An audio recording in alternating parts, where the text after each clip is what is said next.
एक झारखंड की पहले तो पुराना जो बिहार था वो तो अब एक राज्य बन गया झारखंड। वहाँ की एकदम सत्य घटना है, बिल्कुल सत्य घटना, ज्यादा पुरानी नहीं होगी। गुरुजी बताते हैं कि हजारीबाग जिला है झारखंड में। महाराज जी, जो पुराना बिहार है ना, वो अब वैद्यनाथ जो धाम है ना, वो पहले पुराना बिहार अब झारखंड राज्य हो गया है। वहीं पर एक जिला पड़ता है हजारीबाग। हजारीबाग में ही एक गांव पड़ता है ईश्वरी। ईश्वरी नाम का एक गांव छोटा सा था। वहां की एक सत्य घटना कि वहां एक बालक जिसका नाम था राम टहल पांडे जी, ब्राह्मण कुल में उसका जन्म हुआ। छोटा सा नन्हा सा बालक, ब्राह्मणों ने नामकरण रख दिया राम टहल पांडे। और पता नहीं भगवान को क्या मंजूर था, पल से पल में क्या हो जाए, कि पल से पल में क्या हो जाए, पता नहीं तकदीर का, गति ब्रह्म की टरे न टारे, अजब खेल रघुवीर का। पल से पल में क्या हो जाए कभी किसी को नहीं पता है। इस तकदीर की कभी किसी को नहीं पता। जो ब्रह्मा ने लिख दिया है वो टारे से टर नहीं सकता। हाँ, इन संतों की, इस शास्त्रों की आप चरण शरण ग्रहण कर लोगे तो कुछ आपका जो लेख है हल्का हो सकता है मगर टल नहीं सकता। कुछ दिन बीते, छोटा सा बालक जो राम टहल पांडे, बड़े हुए 7 वर्ष की अवस्था में माता पिता का देहांत हो गया। इनके एक बड़े भाई थे, उनका विवाह हो चुका था। उनके भाई धीरे धीरे, गरीबी घर में बहुत थी। समय बीता, 7 वर्ष के बच्चे को चेचक का रोग हो गया, नेत्र ज्योति चली गई, अंधे हो गए महाराज राम टहल पांडे। 1 वर्ष बीता, बड़े भाई का भी देहांत हो गया। घर में केवल विधवा भाभी और राम टहल पांडे जो अंधे हैं बिल्कुल। सोचो कैसे जीवन यापन करते होंगे। मगर उस बालक को कथा का बड़ा व्यसन था महाराज जी। कहीं भी कथा होवे, कथा नहीं छोड़ते थे और बड़े प्रसन्न होते थे। और सबका हाथ पकड़कर कहते थे, भैया अमुक जगह कथा हो रही, हमें भी ले चलो, हमें भी ले चलो। सभी होते हैं रिश्तेदार जब धन पास होता है, बिगड़ जाता है गरीबी में जो रिश्ता खास होता है। कितना भी रिश्ता खास हो, जब गरीबी आती है ना, बनी जो बनी होती है ना, तो आपकी वाहवाह करने के लिए बहुत लोग खड़े होंगे। और बनी जब बनकर बिगड़ जाती है तो दुश्मन भी 1000 होते हैं। एक बार भगवान ने ऐसी कृपा की कि किसी संत महात्मा की कथा, उन्हीं के गांव में, राम टहल पांडे जी थे उन्हीं के गांव में। अब जो गरीब लोग होते हैं ना, उनके अलग नाम होते हैं गांव में। राम टहल जो पांडे नाम था, गांव के लोग कहने लगे, ओ टहलुआ, ओ टहलुआ, ओ टहलुआ इधर आ। और पैसे वालों के जो होते हैं ना, उनके अलग ही नाम, बड़े सम्मान से, मीठी वाणी से पुकारे जाते हैं महाराज। बड़ी प्रसन्नता हुई। आहा, राम टहल पांडे ने मन ही मन में सोचा कि हमें रघुनाथ जी की कथा सुनने के लिए मिलेगी। आज 7 दिन जैसे ही रघुनाथ जी की कथा पूरी हुई, 7वां दिन पूरा हुआ, व्यास जी की विदाई हो रही थी। भैया ढूंढते ढूंढते व्यास जी के पास सारा लेते हुए राम टहल पांडे जो व्यास जी महाराज थे उनके पास पहुंच गए और चरण पकड़ लिए। गुरुजी, मुझे भगवान की कथा बहुत अच्छी लगती है और मुझे अपने साथ रख लो ना, तुम मुझे पकड़ा दिया करना, मैं आपके कपड़े धो दिया करूंगा और तुम मेरे हाथ पकड़ के अपने पैरों पर रख दिया करना, मैं तुम्हारे शरीर की सेवा कर दिया करूंगा। गुरुजी, मुझे अपने साथ रख लो और मुझे कुछ नहीं चाहिए, बस तुम जहां मुझे छोड़ दोगे वहीं मैं लेटा रहूंगा। बस मुझे कथा, रघुनाथ की कथा से बड़ा प्रेम है। और रोने लगा, अश्रुपात करने लगा वो बालक। सोचिए उस समय वो दृश्य क्या रहा होगा। पूरे नगरवासी जितने भी व्यास जी के पास विदाई कर रहे थे सभी लोग रोने लगे इस दृश्य को देखकर। और व्यास जी भी इतने भावुक, उन्होंने कहा, बच्चा आप अधीर ना हो, जहाँ भी कथा हुआ करेगी हम आपको बुला लिया करेंगे। यहाँ से 2 किलोमीटर की दूरी पर हमारी 2 दिन बाद कथा है और तुम वहाँ आ जाया करना। ओ भैया राम टहल पांडे इतने प्रसन्न हुए, गुरुजी मैं वहां पर भी आ सकता हूँ और मैं वहां पर भी आ सकता हूँ। अब तो बड़े प्रसन्न हो गए महाराज। एक बार की बात है, कथा शुरू जैसे ही हुई 2 दिन हो गए, 3 दिन हो गई। जो विधवा भाभी थी वो सुबह भोजन बना देती कि हमारा देवर कथा सुनने के लिए जाएगा, किसी का हाथ पकड़ कथा में पहुंच जाते। एक दिन देव योग से बरसात तेज होने लगी, बहुत बरसात हुई। भाभी ने सोचा शायद आज हमारे देवर कथा सुनने नहीं जाएं। बिजली आकाश में चमक रही है, घनघोर बादल हैं, बरसात हो रही है, शायद आज न जाएं। मगर जैसे ही स्नान करके आए भाभी, मेरा जो भोजन था वो कहाँ है? उन्होंने कहा, मैंने तो आज बनाया नहीं राम टहल पांडे, मैंने सोचा शायद तुम आज कथा सुनने नहीं जाओ, बरसात हो रही है। उन्होंने कहा, नहीं मैं तो जाऊंगा। देखिए किसी का साथ नहीं है और लगन है प्रभु की कथा सुनने की, नेत्र ज्योति भी नहीं है। घर से निकल गए, 2-3 दिन गए थे तो अंदाजा हो गया था कि इतनी दूरी पर जाने का हमको गांव मिल जाता है, वहां से जैसे ही सीधे हाथ पे मुड़ूंगा और सीधे कथा में उस गांव में पहुंच जाऊंगा, कोई मिल जाएगा, कथा पहुंच जाऊंगा। और व्यास जी तो मुझे जानते ही हैं। आज क्या हुआ अंदाजा नहीं हुआ। उस गांव से ही कुछ 4-5 खेत पहले ही जो छोटा सा वन पड़ता था, उन्होंने सोचा शायद गांव की रास्ता आ गई, वहीं से मुड़ गए। हरी बरसात, ऊपर से बरसात चल रही है, बादल चमक रहे हैं, बिजली पूरे अपना जोर दिखा रही है। पहले कोई कुएं बावड़ी जो होते थे अन्यत्र, तो उसका कोई पाट कर नहीं रखता था, एकदम समतल भूमि थी, वहीं पर एक उस वन में एक कुआं था।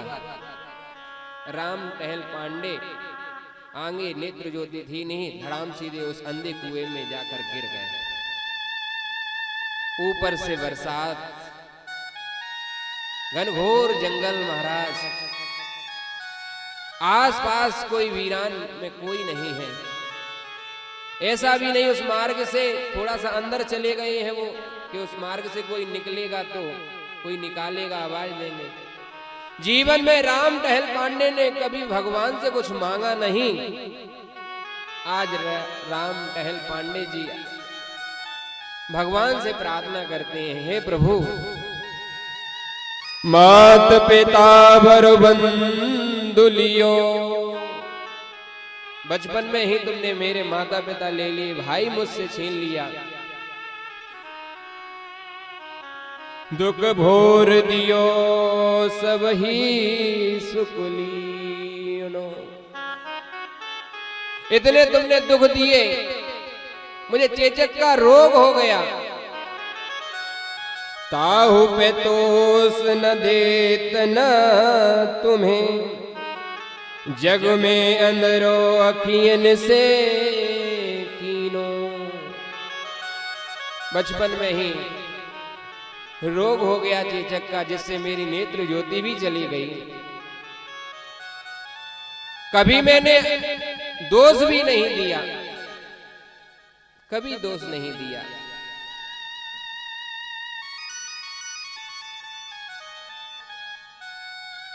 देख लीजिए प्रभु जी, देख लीजिए, आप देखो। राम टहल पांडे जी कहते हैं कि मैंने कभी दोष नहीं दिया। मात पिता वर बंद लियो, दुख भोर दियो सब ही सुख ली हो, ताहू पे दोष न देत तुम्हें, जग में अंदरो अखियन से कीनो। जावे सुख भोग सवे बर कूप में, डार भले ही मोकूंदी हो। सारे सुख चले जाए कोई बात नहीं, आज कुएं में आपने डाल दिया तो भी कोई बात नहीं, मगर बस एक ही बात मेरे मन में खटक रही है प्रभु, क्या? दुख बिनती यही दृगहीन सो। बस ये मेरे अंधी अखियों से एक ही विनती करता हूं, छीन कथा को प्रथा दिन लीनो।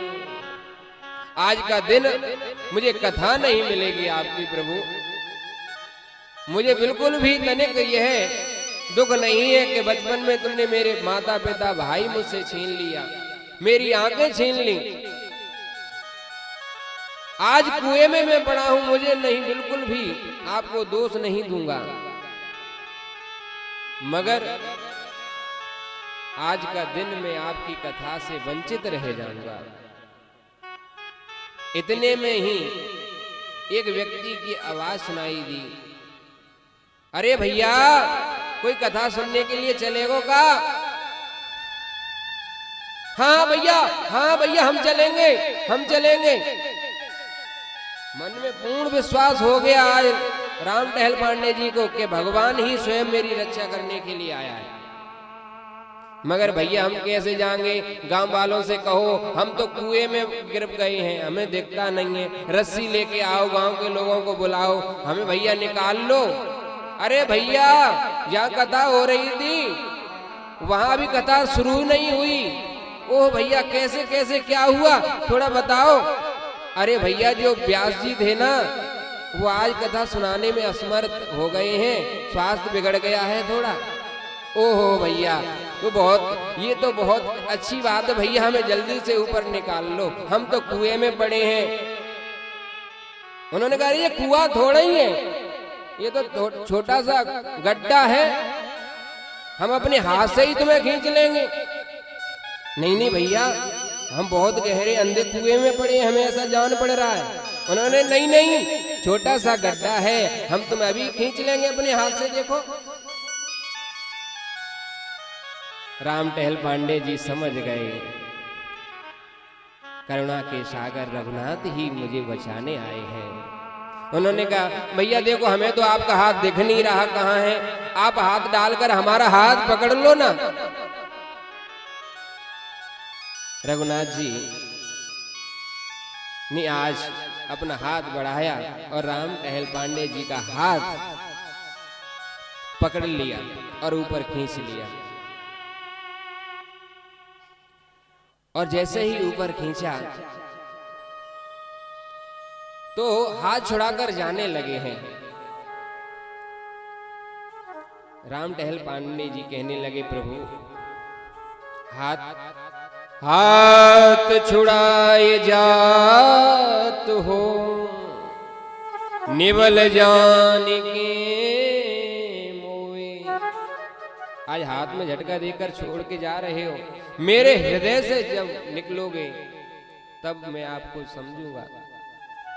भगवान ने तो जब ही समझ लिया कि आज राम टहल पांडे घर से कुछ खाके नहीं आए, उन्होंने कहा जाओ जाओ, आप कथा जल्दी से प्रारंभ होने वाली है।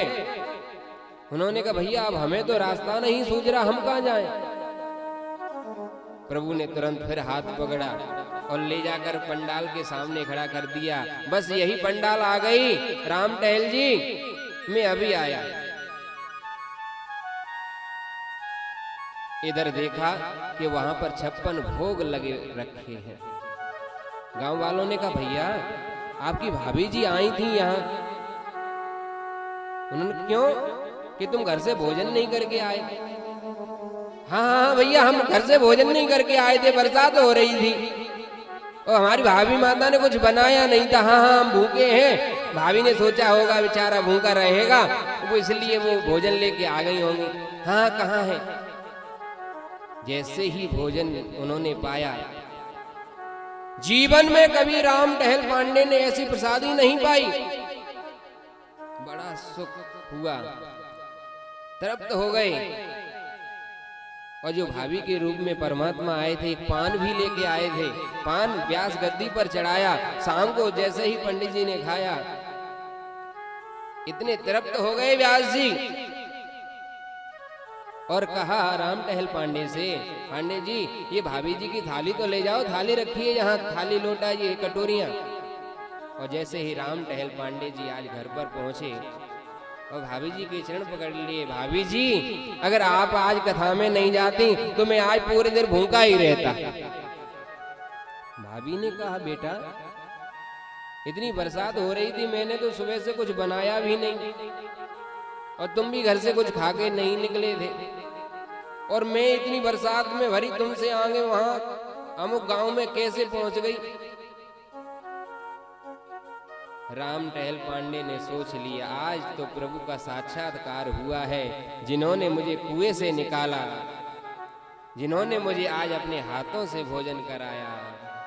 भाव का भूखा हूं मैं, भाव ही एक सार है। प्रभु जो है वो भाव के भूखे हैं। गीता का सार ले लो, भागवत जी का सार ले लो, दिव्य राम कथा का सार ले लो, एक ही बात निकल कर आती है, जो तू आवे एक पग मैं आऊं पग 60, और जो तू कर रो काट सो तो मैं लोहे की लाठ। प्रभु कहते हैं, मेरे रघुनाथ जी कहते हैं कि कोई भक्त भाव से मुझे एक पत्र या फूल या पत्ता या अपना मन ही रख दे। देखिए जब गजराज का पैर पकड़ लिया मगरमच्छ ने, तो एक तिल के समान सूंड बची थी, तब हरि का नाम पुकारे थे। उस समय भगवान क्षीर सागर बैकुंठ में बैठे थे और लक्ष्मी जी उन्हें प्रसादी का भोग सामने रखा है। भगवान भोग लगाने के लिए गिरास उठाई आई था, इतने में ही गजराज ने पुकार कर दी, हे हरि हमारे जो जगत के एक आधार है वो हमारी रक्षा करे। तो भगवान ने तत्क्षण ही उनकी रक्षा की।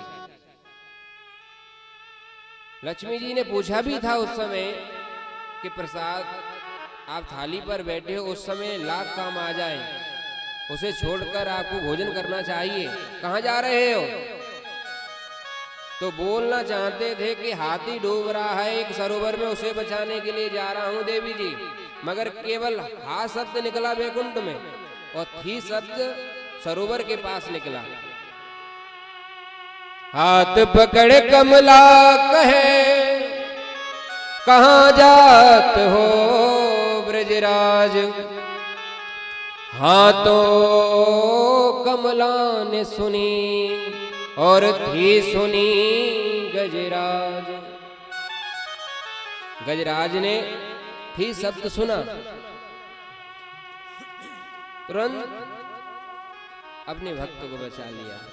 कहने का भाव क्या है, अगर भगवान की हम पूर्ण रूप से समर्पण कर देते हैं कि प्रभु मैं तो आपका हूं, तो बस प्रभु भी कहते हैं कि तुम एक पग बढ़ाते हो ना मेरे लिए, तो मैं 60 कदम दौड़कर तुम्हारे तरफ आ जाता हूं, और तुम सोचते हो कि मैं तो सूखी लकड़ी बन जाऊं। तो भगवान भी सोच लेते हैं कि फिर तो मैं लोहे की छड़ी बनूंगा, इतनी यातनाएं दूंगा, क्योंकि तुम अपने आप को बड़े अभिमानी जीव समझते हो। भगवान को काम क्रोध मद लोभ ईर्षा, एक घर के आगे बोर्ड लगाए हाउसफुल, क्या कोई व्यक्ति आपके घर में फिर आएगा? नेम प्लेट लगा दो आप हाउसफुल, कोई नहीं आएगा। कोई व्यक्ति जब खाली रूम देखता है तभी तो उसमें अपना बोरी बिस्तर रख देता है, उसमें निवास करने लगता है, और जब पहले से ही उसमें 2-4 व्यक्ति रुके हुए हैं तो कौन व्यक्ति बाहर का रुकेगा? तो ऐसे ही प्रभु आपके हृदय में विराजमान होना चाहते हैं,